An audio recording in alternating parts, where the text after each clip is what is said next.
Empezamos hoy un curso de electrocardiografía clínica dedicado especialmente a los jóvenes estudiantes de semiología médica. Queremos que sea, además de breve, comprensible y útil a la cabecera del enfermo.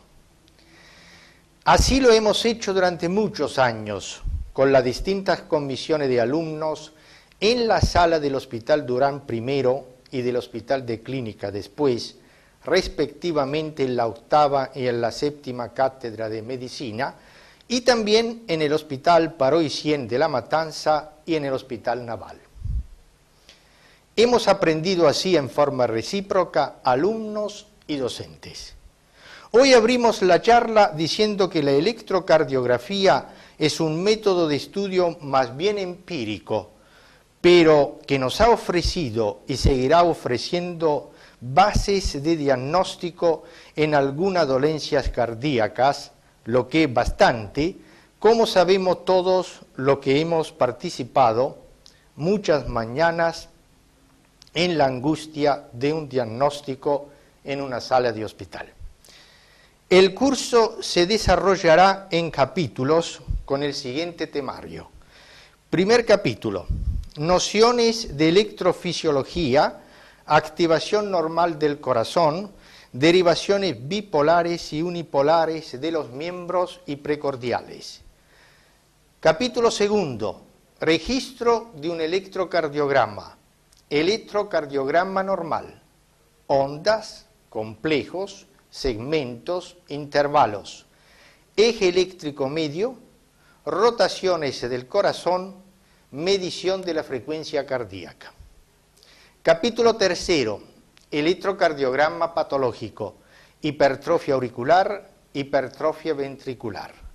Capítulo cuarto, bradiarritmias, bradicardias, bloqueos auriculoventriculares, bloqueos de rama, hemibloqueos y el síndrome de Wolff-Parkinson-White.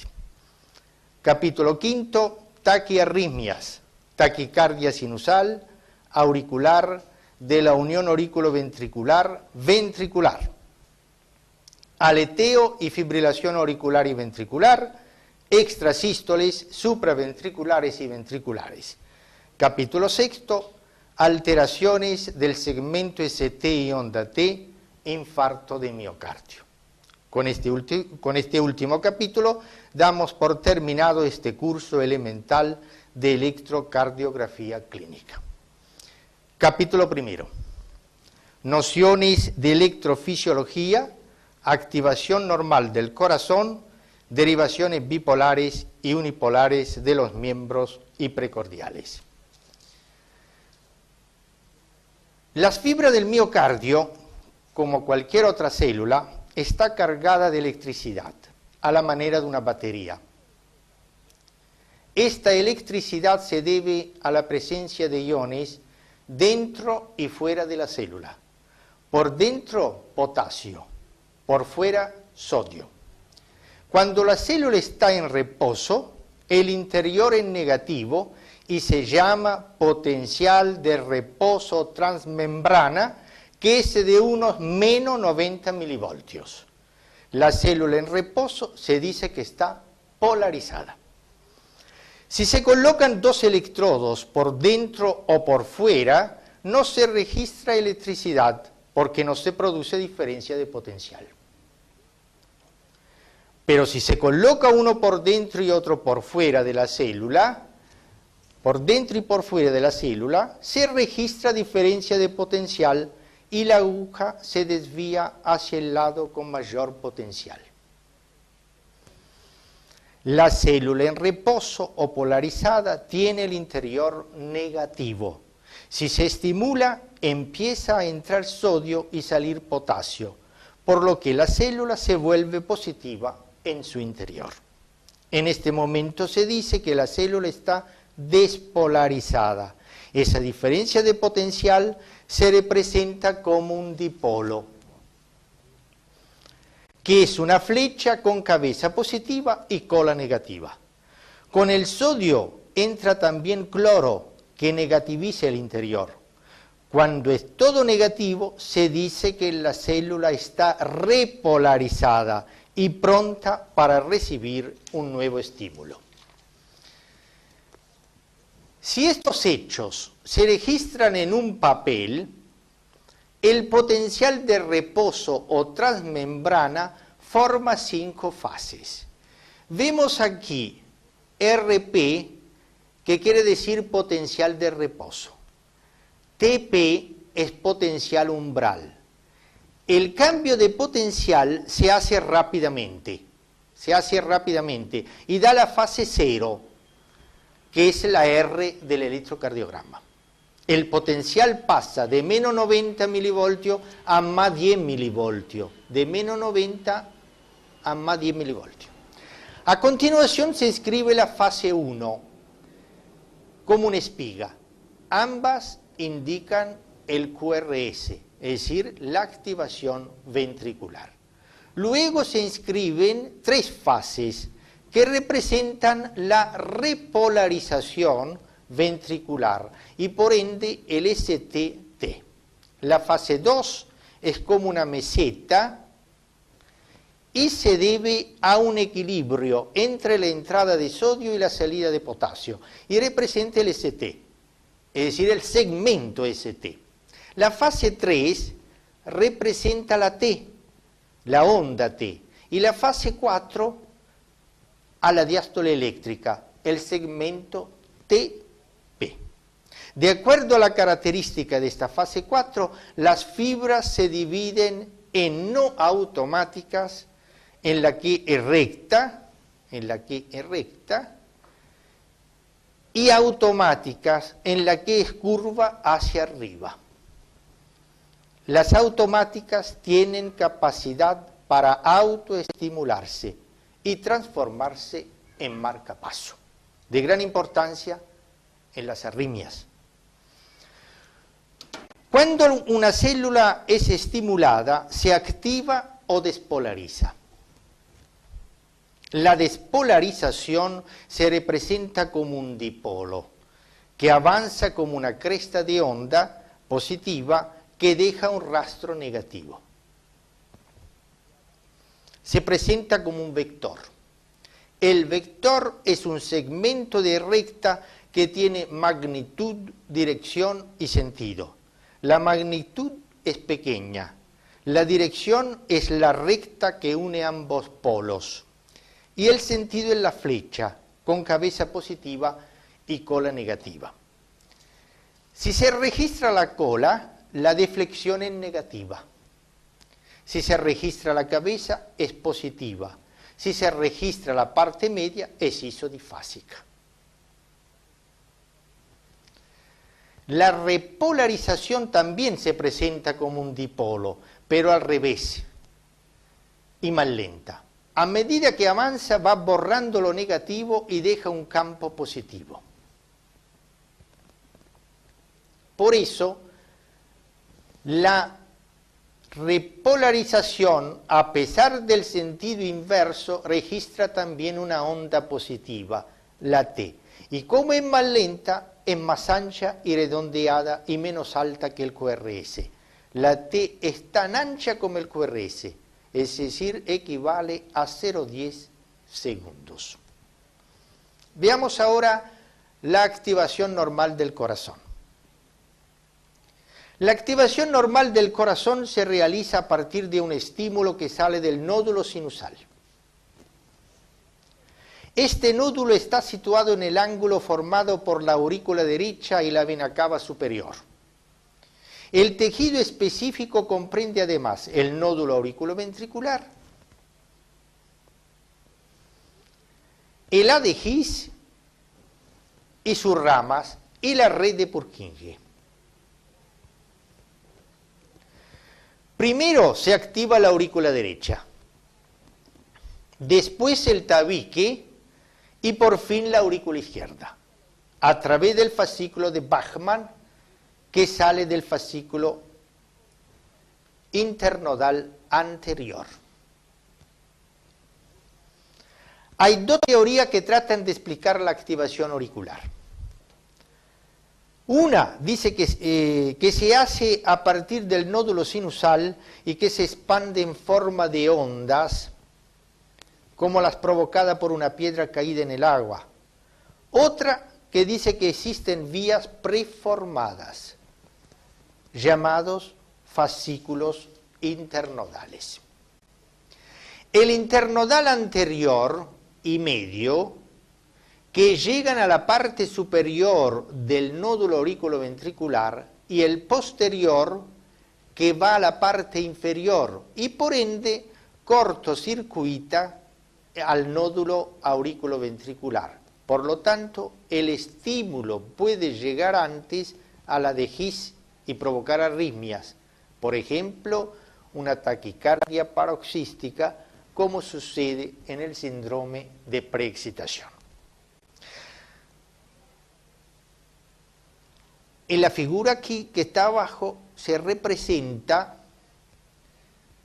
el vector que sigue o que va hacia D2. El nódulo auriculoventricular consta de tres partes: la superior y la inferior con fibras específicas, y la media o cuerpo sin ellas, pero con fibras que se imbrican constituyendo un verdadero laberinto, por lo que aquí el estímulo se retarda 0,10 segundos y puede provocar fenómenos de reentrada también importantes en las arritmias. A continuación, el estímulo sigue por el ADGIS. El ADGIS se divide en dos ramas, derecha e izquierda. La derecha sigue la dirección del tronco. La izquierda se divide a su vez en dos fascículos.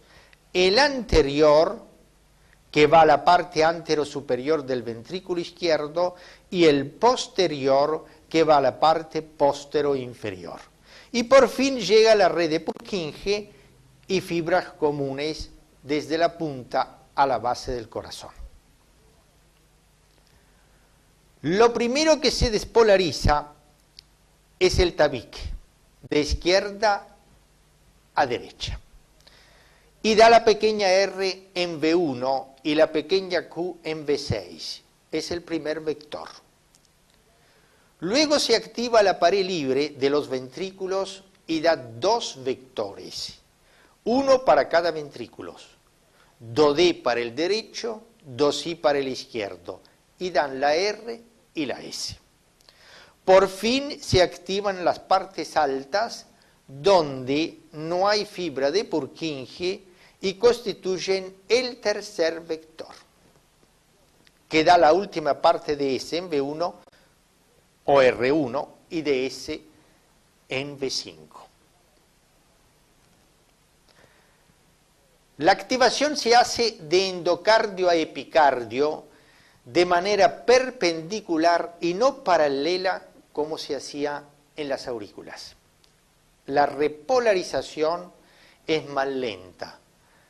La de las aurículas comienza cerca del nódulo sinusal y sigue el mismo camino de la activación, pero en sentido contrario. La activación da la onda P positiva y la repolarización la onda TA negativa, que no se ve pues se produce al mismo tiempo que el QRS. En los ventrículos, la repolarización sigue el mismo camino, punta-base, pero primero se recupera el subepicardio y después el subendocardio, y por ende la dirección va al revés. Es decir, una onda que va borrando lo negativo y deja un campo positivo. De ahí que se registra, a pesar de la dirección opuesta, una onda positiva, la onda T. El subendocardio tiene menos vasos, pero más fibra de Purkinje. Por eso la activación es instantánea. Después de la T aparece la diástole eléctrica, sin diferencia de potencial, de ahí el TP isoeléctrico.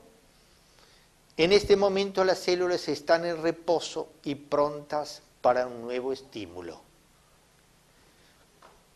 Cada fibra tiene un vector. Y la suma de todos los vectores dan un vector resultante instantáneo auricular y ventricular. Cada aurícula se activa en 0,06 segundos y la izquierda lo hace 0,03 segundos después. Quiere decir que durante 0,03 segundos se superponen. Se tienen así dos vectores, uno para la aurícula derecha y otro para la aurícula izquierda. La aurícula derecha, conectada a ambas venas cavas, superior e inferior, es vertical. Y la aurícula izquierda, conectada a las venas pulmonares, es horizontal. Esta ubicación en el espacio explica la ubicación de los vectores y explica también las alteraciones de la onda P, por ejemplo, en las hipertrofias. En la hipertrofia derecha aumenta hacia arriba, aumenta lo alto, en la hipertrofia izquierda aumenta lo ancho, así como están dispuestas ambas aurículas.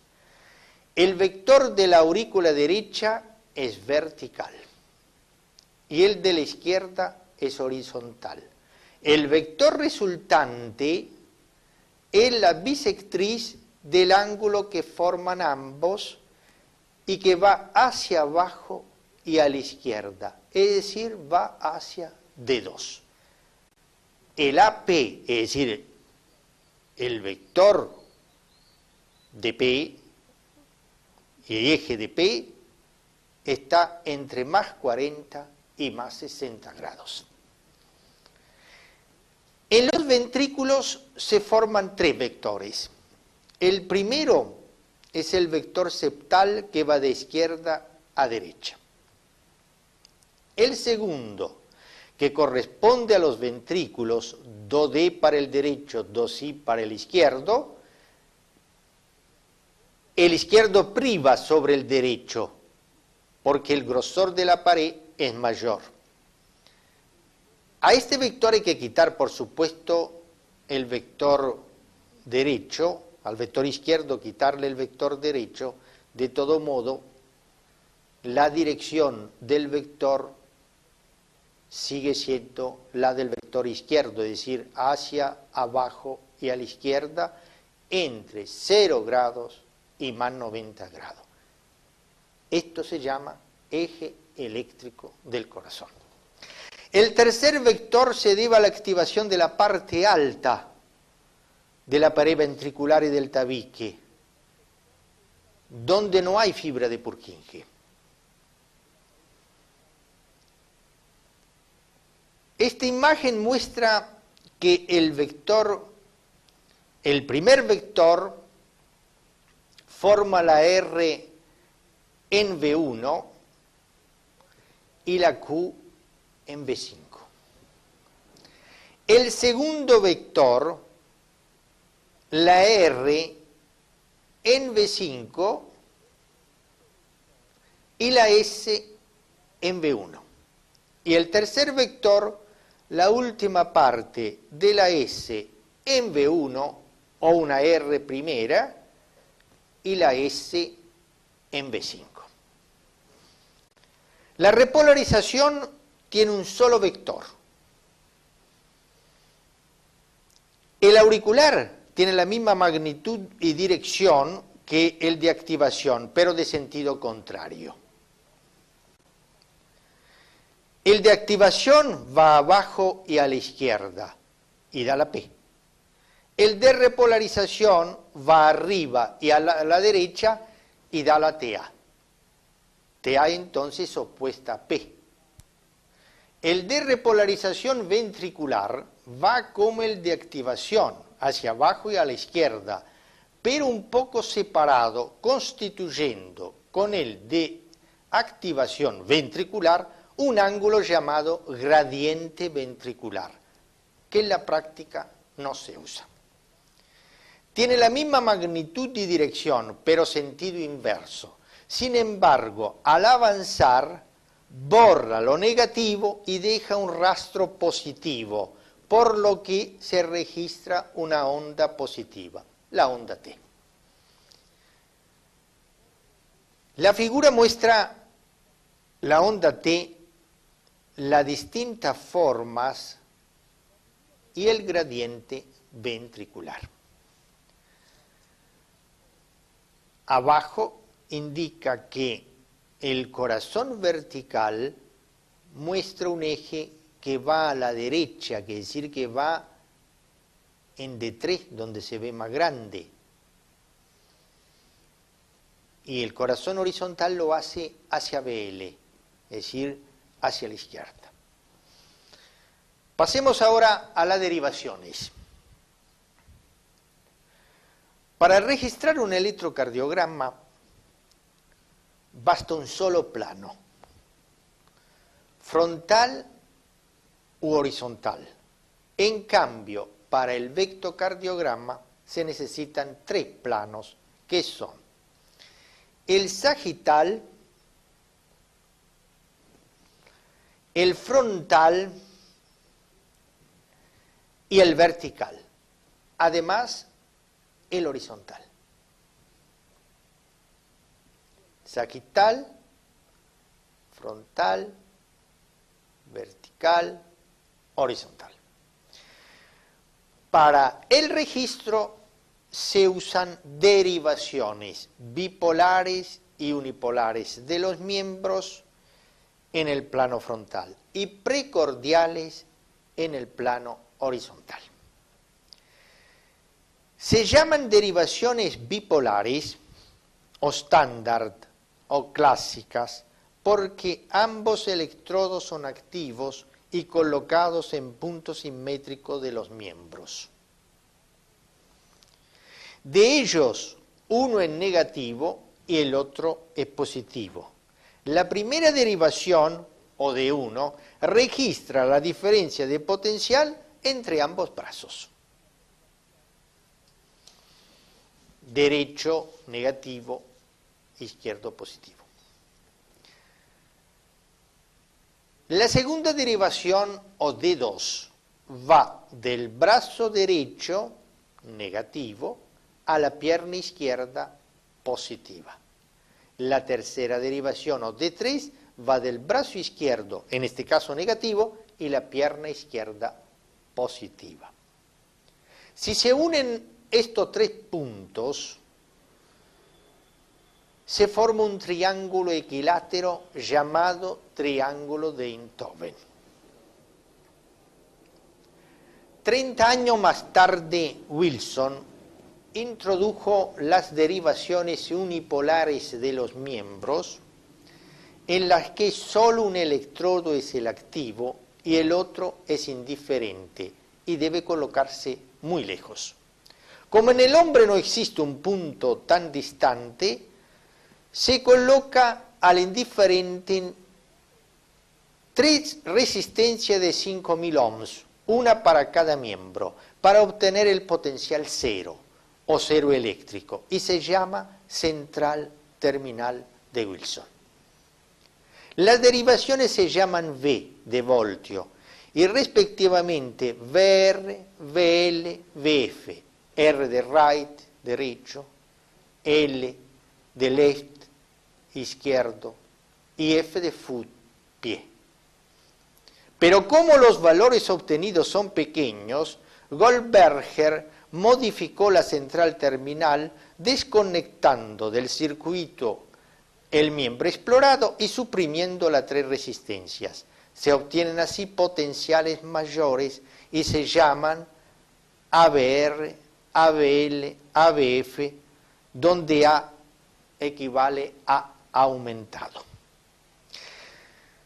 Las derivaciones precordiales también tienen la central terminal y se llaman V. El electrodo explorador se coloca en el pecho. Se usan 6 puntos. de V1 a V6. V1 colocando el electrodo en el cuarto espacio intercostal en el margen derecho del esternón. V2 en el cuarto espacio intercostal, pero en el margen izquierdo del esternón. V3 entre V2 y V4. V4 en el quinto espacio intercostal sobre la línea hemiclavicular. V5 en el quinto espacio sobre la línea axilar anterior y V6 en el quinto espacio sobre la línea axilar media. V7 en la axilar posterior y V8 en el angular del omóplato. En oportunidades deben usarse derivaciones a la derecha, como en caso de hipertrofia ventricular y bloqueo de rama o infarto, o en los niños, se llaman en este caso V3R, V4R, etc. Otras veces, para reconocer infartos laterales altos, debe colocarse unos espacios más arriba o más abajo. Se los identifica colocando delante de V el espacio usado.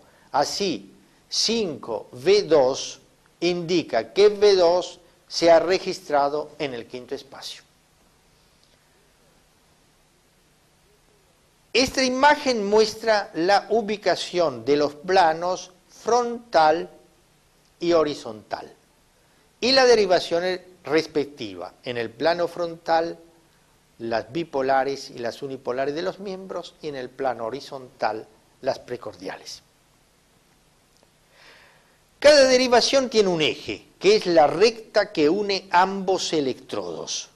Para las bipolares, D1 es horizontal, D2 y D3 oblicuas.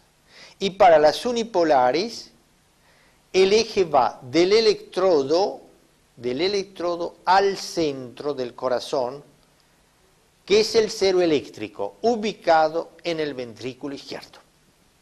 El vector de cada cavidad sale del centro del corazón. Si se llevan los ejes de las derivaciones bipolares al centro del corazón, se forma un sistema llamado triaxil de Bailey, que separa ángulos de 60 grados entre sí. Si a este sistema se añaden las derivaciones unipolares de los miembros ABR, ABL, ABF, se obtiene el sistema hexaxil de Sodi-Cabrera y los ángulos formados son de 30 grados. A diferencia de estos, las derivaciones precordiales forman un sistema con ángulos no uniformes y en un plano quebrado a nivel de V3. Como el centro eléctrico cardíaco, aquí representado por CE, está en el cuarto espacio, los ejes de V4 a V6 son ascendentes hacia él. La última figura muestra un sistema triaxil y hexaxil, los ejes y los distintos grados de cada derivación. El vector que tiene una dirección paralela al eje registra deflexiones grandes y da la ubicación de la QRS en el plano frontal, y la que es perpendicular, deflexiones pequeñas o isodifásicas. Esto, como veremos, nos permitirá ubicar el eje eléctrico del corazón.